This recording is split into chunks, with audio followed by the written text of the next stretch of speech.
Sanction అయిపోయింది. అది కూడా ఇన్ఫ్రాస్ట్రక్చర్ కూడా 1.5 month లోపల వర్క్ స్టార్ట్ అయితే వరకు 2 సమన్వయాలు ఇస్తే మళ్ళీ ఎలక్షన్ లోపల ఎంతో కొంతమందికి 1000 మందికి 15,000 మందికి 2,000 మందికి ఉద్యోగాలు ఇచ్చే ఏర్పాటు చేయాలని ఆలోచన.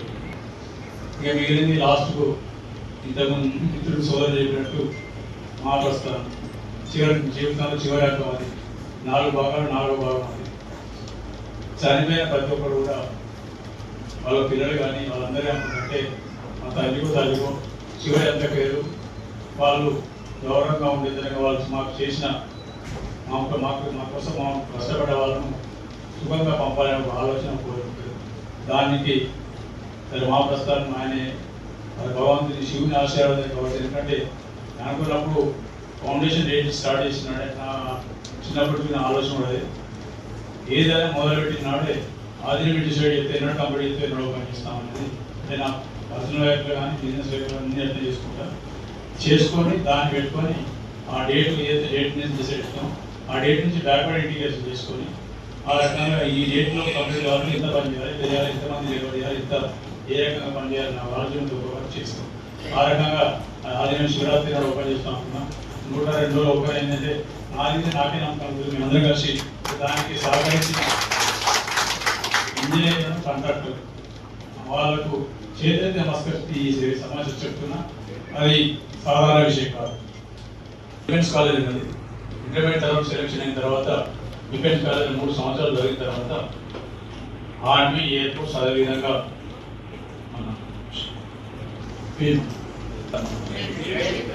నేవీకి 3 అలాట్ చేసిన తర్వాత వాళ్ళకు 1 year ట్రైనింగ్ అంటే ఆర్మీకి అలాట్ చేసినందుకు 1 year ట్రైనింగ్ ఉంటుంది.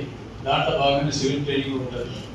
ఇక్కడ బ్రిగేడర్ నాయకత్వంలో ఇక్కడ మా ప్రస్థానం పూర్తయ్యే టైంలో వచ్చిన వాళ్ళకి ఆల్మోస్ట్ పూర్తి అయిపోయింది. వచ్చిన తర్వాత వాళ్ళు చూసి అరే మా ప్రస్థానం ఎక్కున్నది షాక్ అయిన తర్వాత ఎన్నో నుంచి కట్టింది ఇది అని చెప్పంటే అందుకే వాళ్ళు ఏమన్నా ఇంత 2 ఏళ్ళు పట్టిందా అన్నారు. 2 ఏళ్ళు కాదు కనీసం సంవత్సరం లేదు సార్.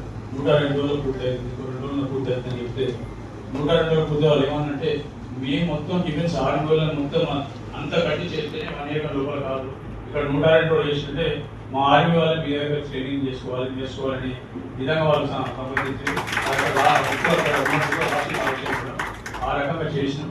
ఇప్పటిదాకా అనుకునే జరిగింది. మిగతా రోడ్ల వెడ్డింగ్ కానివ్వండి ఇవన్నీ సరే కొందరు 120 మంది నాకు తీసుకున్నా కూడా ఒకటే ఆలోచిస్తారు. నేను నాకు ఇచ్చిన అవకాశాన్ని పూర్తిగా వినియోగించుకొని వచ్చే 3 తరాలకు జరిపి అన్ని రకాల విధాలు ఇన్ఫ్రాస్ట్రక్చర్ అన్ని రకాల అభివృద్ధి చేసి తీసుకొని పెట్టేసి పోతే ఆ తర్వాత ఎలక్షన్ గురించి ఆలోచన నాకు కావాల్సింది. నన్ను ఎన్నుకున్నందుకు పూర్తి న్యాయం చేయడం అదే విధంగా కోరుతున్నాను. ఇప్పటికే ఆలస్యమైనట్టు మిగిలిన ఎక్కడికి వస్తే 15 ఇండ్లు ఇప్పటివరకు శాంక్షన్ చేసి ఇవ్వడం జరిగింది. ఇచ్చిన దాంట్లోకెళ్ళి 2461 గ్రౌండ్ అయింది. మిగతా 963 గ్రౌండ్ కాకపోతే అవి వాళ్ళు తీసుకోకపోతే వాళ్ళు క్యాన్ చేసి వాళ్ళకు కూడా మిగతా కూడా కొత్త వాళ్ళు కూడా కరెక్ట్గా పంపించినప్పుడు దాదాపు అయిపోయింది. మండలాలు అయిపోయింటే మా పట్టణాలు కూడా అయిపోతుంది. ఇది కాకుండా ఒక 53 ఇల్లు మాత్రం L3 పోయే ఇబ్బంది అయింది. మన మీటింగ్లో వాటి గురించి డిస్కషన్ చేయడానికి బహుశా వాటి కూడా పరిష్కారం అవుతుంది.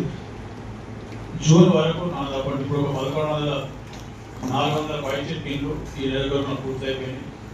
1100 పై నా ఇల్లు స్టాప్లు అయిపోయినాయి.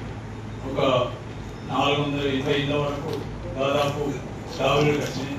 మీదే కూడా బేస్మెంట్ గోడలు ఈ లెవెల్లో ఉన్నాయి. అన్ని అనుకూలిస్తే జూన్ ఎండింగ్ వరకు దాదాపు 3,500 కంప్లీట్ చేసి 2వ దశ 3,500 కోసం లిస్ట్ కూడా తయారు చేసుకుని వ్యవసాయానికి 15 రోజుల పర్మిషన్ కూడా తీసుకుని టేకప్ చేసింది. మొత్తం అట్లీస్ట్ ఈ ధనమాయకులకు 14 నుంచి 15,000 ఇళ్ళు కంప్లీట్ చేసి నియోజకవర్గంలో దాదాపు 99% పూర్తయితే పిల్లలకి చేయడం జరిగింది. ఎల్టూ సమస్య కూడా మన మీటింగ్ డిస్కషన్ దాన్ని కరెక్ట్గా ఉన్నారు. నేను చెప్పిన ఎల్టూను ఎవరైతే భూములని వాళ్ళకు ఎల్టూ కింద ఇల్లు కూడా ఇబ్బంది అయితే కష్టమైంది.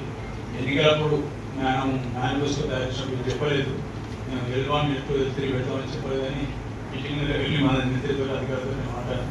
ఎన్నికలు పెట్టిస్తామని చెప్పిన కానీ కండిషన్లు పెట్టే సో ఈ కండిషన్లు పెట్టి మనం ప్రజలు ఇబ్బంది చెప్పే కరెక్ట్ కాదు.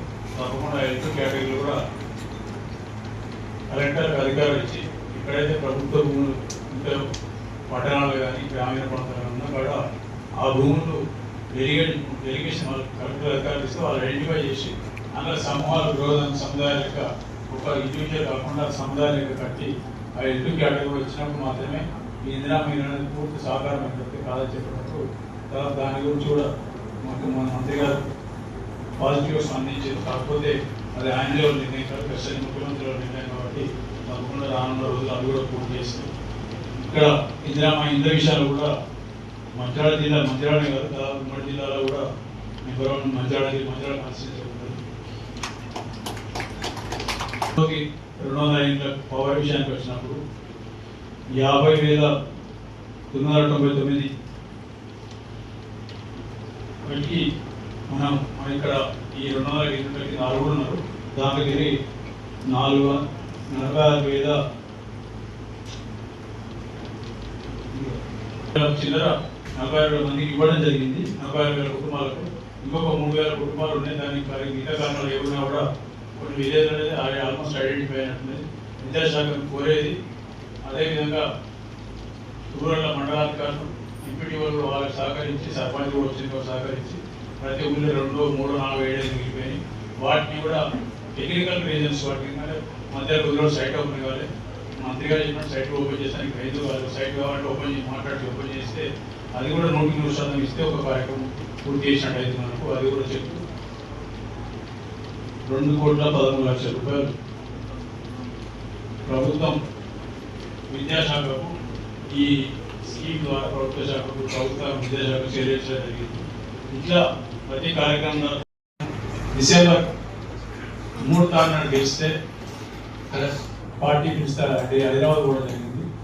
అక్కడ హైదరాబాద్ ఉండి కూడా 6 తారీఖున అప్పుడున్న కలెక్టర్ గారికి చెప్పి మా రైతులు పోతారు వ్యవసాయం తర్వాత ఇప్పటికే నష్టపోయింది, నష్టపోవడానికి నా టర్మ్లో నష్టపోవడానికి అవకాశం ఇవ్వని చెప్తే వెంటనే మీటింగ్ పెట్టి 5 తారీఖున ఫోన్ చేస్తే మీటింగ్ పెట్టి 6 తారీఖు నుంచి ఒక గింజ కూడా సంచి తప్ప ఇంకో గింజ కూడా ఎక్స్ట్రా ఇవ్వకుండా చేసి రాష్ట్రంలోనే మొట్టమొదటి నియోజకవర్గం మన నియోజకవర్గం వచ్చింది. నేను చేసిన తర్వాత మళ్ళీ రెండోసారి పంటకు ముఖ్యమంత్రి గారు రాష్ట్రం మొత్తం ఈ కార్యక్రమం తీసుకున్నారు. అదేవిధంగా ఏ కార్యక్రమం మొదలు పెట్టినప్పుడు మంచిగా మొదలుపెట్టిన తర్వాత మిగతా రాష్ట్రం మొత్తం జరుగుతుంది. సరే కానీ ఒక రకంగా గర్వంగా పోయిస్తారు, ఒక రకంగా అదృష్టం కూడా భావిస్తున్నా.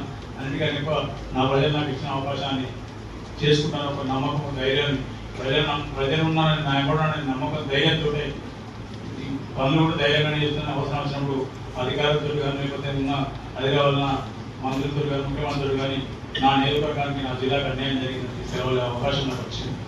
అట్లా అది కూడా అయిపోయింది. ఈ మంచినీళ్ళు కూడా గెలిచిన తర్వాత 45 రోజుల లోపల అశోక్ నగర్ మంచినీళ్ళు ఇవ్వడం జనవరి పట్టాలు సంక్రాంతి నాడు మంచినీళ్ళు ఇవ్వడం చిన్నగా చెప్పిన 20 సంవత్సరాల సమస్యకు పరిష్కారం చూసింది.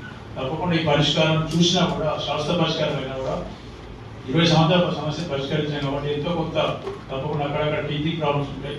ఆ సమస్యలు ఉంటే ఆ సమస్యలు వచ్చినప్పుడు 2-3 రోజులు ప్రజలు భరించగలుగుతారు. కాకపోతే తప్పకుండా నీళ్ళు ఇస్తామని చెప్పినాం. అప్పటి నుంచి ఇప్పటి వరకు బ్రేకు లేకుండా ప్రతిరోజు గంట మంచినీళ్ళు ఇవ్వడం జరుగుతుంది. మంచినీళ్ళు అంటే ఏదో అంతకు మంచినీళ్ళు వచ్చినాయి ఎప్పుడొస్తో తెలియదు, ఎప్పుడే ఎంత తెలియదు, ఏం తెలియదు. కాలు గడపడానికి వస్తా, స్నానం చేయడానికి వస్తా, లాస్ట్కు వాకింగ్ గడపడానికి పంపిస్తుంది తప్పితే తాగే నీళ్ళు ఇవ్వలేదు. నేను ఎన్నికలను చెప్పినా నల్ల కింద చేతులు బట్టి నేను దాకా పరిస్థితి క్రియేట్ చేస్తాను. నా నీళ్ళు ఇలా మొత్తం స్టార్ట్ చేసినాడు నల్ల కింద నీళ్ళు నేనే చేయబట్టి నేను దాచి చూసినట్టే పోర్టేబుల్ వాటర్ నాణ్యమైన వాటర్ ఏ రకమైన రోగాలకు వాటర్ చెప్పని ఇవ్వడం జరిగింది. ఇట్లా 4 వాగ్దానం చేసిన 4 వాగ్దానాలు ఎన్నికల సంవత్సరం లోపలనే పూర్తి శాంక్షన్ చేసి కన్స్ట్రక్షన్ మొదలని కొన్ని పూర్తయినాయి. ఈ రకంగా చేసుకుంటాం. ఈ మిగిలింది కూడా ఒక వాగ్దానం మిగిలింది ఎన్నికల చేసింది.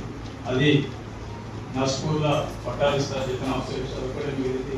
దానికి ఫారెస్ట్ వాళ్ళు ఇబ్బందులు చాలా పెడుతుంది. సరే ఒక అధికారిని ఏదో దోవలు తీసుకొచ్చి అయిపోతారు కానీ సరే పెట్టి మనకు తప్పకుండా దాన్ని కూడా ఇంకో 5 ఏళ్ళు అది కూడా పూర్తి చేస్తాం. దీంతో పాటు ఇంతకు చెప్పినట్టు పుట్టుక సమయం హాస్పిటల్ దృష్టి పెట్టి చదవడానికి పిల్లలు పుట్టిన తర్వాత చదవడానికి సంబంధించిన విద్య మీద ఫోకస్ చేస్తున్నాం. విద్య మీద ఫోకస్ చేసినప్పుడు ఇక్కడ ఇంతకుముందు 2 విషయాలు చెప్పాలి. ఒకటే విషయం, ఇంతకుముందు హాస్పిటల్ గురించి మాట్లాడినప్పుడు హాస్పిటల్ సిబ్బంది ప్రతి ఒక్కరు చిన్నప్పటి నుంచి చదువుకుంటున్నది. నర్సులు అంటే నైటింగేల్ లెక్క ఉండాలనుకుంటారు.